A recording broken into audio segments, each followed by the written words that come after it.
And let's talk now to the chair of the West Midlands Police Federation, Sergeant Rich Cooke, to get his view of how bad this situation is in this country. And this comes on the day that the government say they want to crack down on zombie knives on sale in this country and machetes as well. Rich, a very good morning to you. Good morning, Mark. Thanks very much indeed for joining us. I mean, this is a terrible story, one of those that you just wish you never had to read.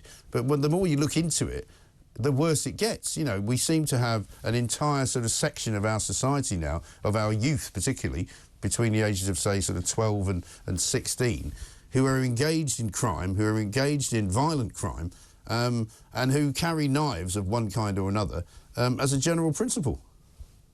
Yeah, it's a real worry for me. I mean, I've got two sons, and you know, hopefully you bring them up right and you instill values in them so that they don't get involved in this. But there's no doubt that in cities and towns across the country, the pressure is there to carry weapons. You know, the drug culture, the county lines, gangs have taken over in a lot of suburbs. It's not just in the cities and the urban centres anymore. And my colleagues in West Midlands, obviously dealing with the second city in Great Britain, and they're dealing with these sort of incidents on a daily basis, sadly. Yeah. You know, I think we're about 250 knife murders a year. You know, you can multiply that by 100 in terms of serious injuries caused by weapons. Right. And the only reason we haven't got masses more bodies piled high is because of the NHS and the availability of trauma care that we can provide nowadays. If we went back 30 years, you know, it'd be an absolute massacre, even more so than it is. Yes, I think that's right. So what do you think can be done, Rich? Because, you know, as you say, this is not a problem that's just in our metropolitan areas. It's everywhere now, even where my kids live, in a relatively rural part of a quiet sort of part of Sussex. You know, there's the inevitable vape shops opening up. There's the inevitable, you know, dodgy-looking haircut barbers salons starting up. And there's freely available drugs to almost anybody that wants them. Yeah. Well, we've got to cut the crap, really. We've had too much messing around with mantras like, let's not criminalise young people, children for the last 10 years. You know, we've had that where we've gone through a phase of kids where we've caught them with knives and they haven't been arrested because you've got policies in place and people in the system with a sort of a very liberal mindset, can I say? And that's causing a big problem. You've got, obviously, sentencing issues where even repeat offenders aren't getting sent down. You know, there's supposed to be rules there that they get sent away, and they're not getting sent away because somehow the courts have a rule where if they, in the interests of justice, in inverted commas, can think of a reason not to send the repeat offender to prison, then they will find that they use that reason. And funny enough, they use that reason in the majority of cases. So we're only sort of just over a third of repeat offenders who the Parliament wants to go to prison, who are still not going to prison because the courts are somehow finding these get-out clauses for them. Right. And that's got to stop. And do you think it's because the judges don't want to send them to prison because they believe that maybe it was a mistake or maybe these kids can be rehabilitated or what? Yeah. Well, having been around the courts myself, I just think a lot of judges and lawyers, to be frank, live on another planet.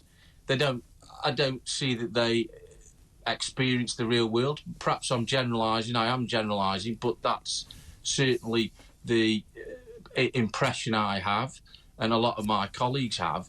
And I think if you had people who'd actually experience living in these communities that are blighted by these criminals and this level of crime, you would see far different penalties issued by the courts. And you know, I think that somehow we've got to imbue that in the system.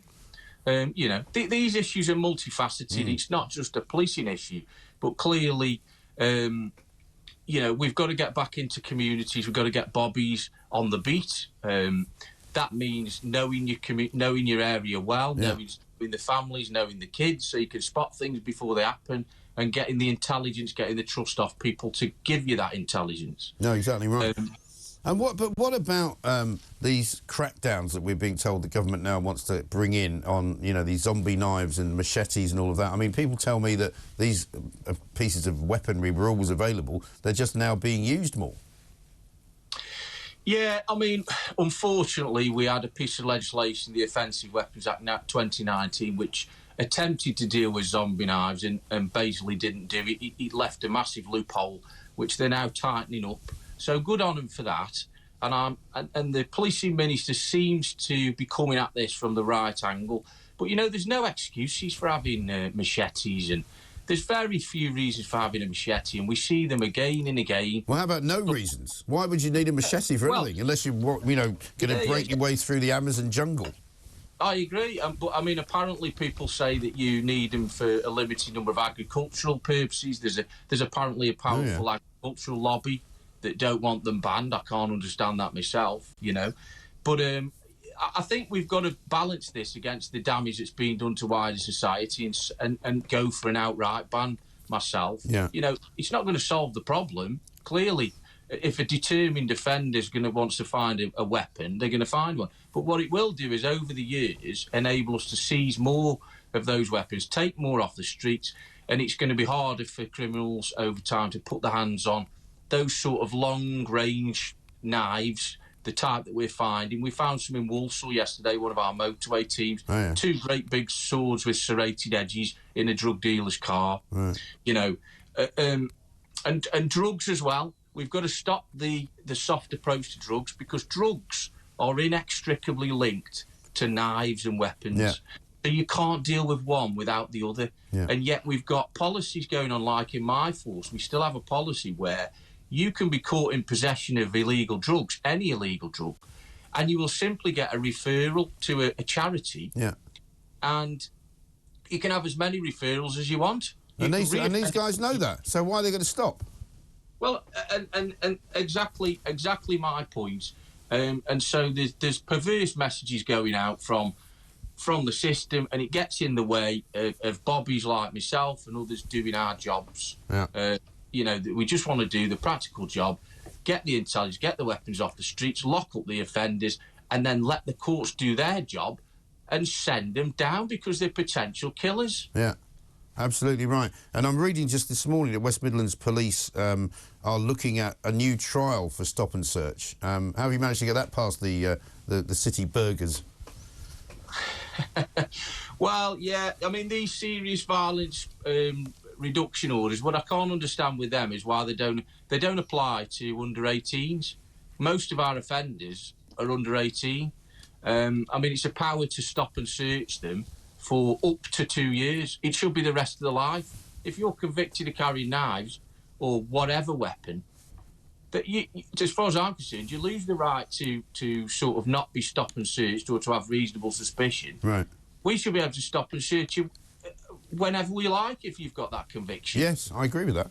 A very, very sound piece of judgment, that. Sergeant Rich Cooke, chair of the West Midlands Police Federation. This affects everybody in this country because sooner or later somebody will wave a machete at you if you walk around the streets of Britain often enough.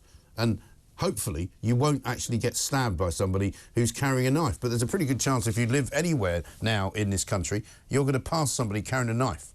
It's as simple as that. And that can't be good. This is TalkTV.